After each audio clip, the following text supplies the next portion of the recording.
Hello guys, welcome back to my channel. তো চলে এসেছে আবারও একটা নতুন শর্টস নিয়ে। তো এইবারের এটা হচ্ছে প্রভু বলরাম সর্বেশ্বর মদন মোহনকে আনতে যাওয়ার মুহূর্ত। তো আমি কোনোদিন আনতে যাইনি, মানে ঠাকুরকে নিয়ে আসতে হয়।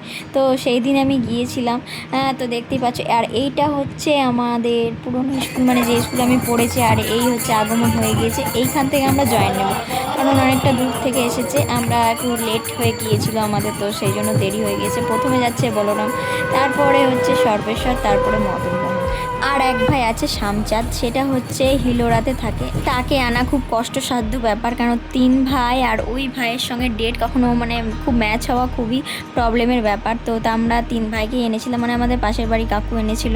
তো দেখতেই পাচ্ছ যে আনা হচ্ছে, আর প্রাকৃতিক দৃশ্যর সঙ্গে মানে অসাধারণ মুহূর্ত, মানে মনটাই পুরো ভরে গিয়েছিল, মানে ভালো হয়ে গিয়েছিল।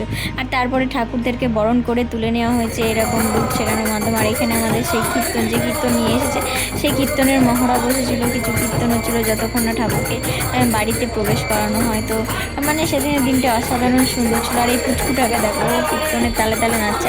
আর এখন পুচকেগুলো ছোটোর থেকেই ভগবানের প্রিয় হয়ে যাচ্ছে। তো দেখতেই পাচ্ছ, প্রথমে বলরাম নিয়ে যাওয়া হলো, মানে বলরাম দেবকে, তারপর হচ্ছে সর্বেশ্বর দেবকে, তারপর হচ্ছে মদনমোহন দেবকে। তিনটে ক্লিপসই আমি তুলে ধরেছি। আর ভগবানের প্রথম দর্শন করলাম, মানে আগেও অনেকবার দেখেছি, কিন্তু এইভাবে প্রথম দেখলাম। তারপরে হচ্ছে এটা সন্ধে আরতির পর খিচুড়ি প্রসাদও খাওয়ানো হয়েছিল।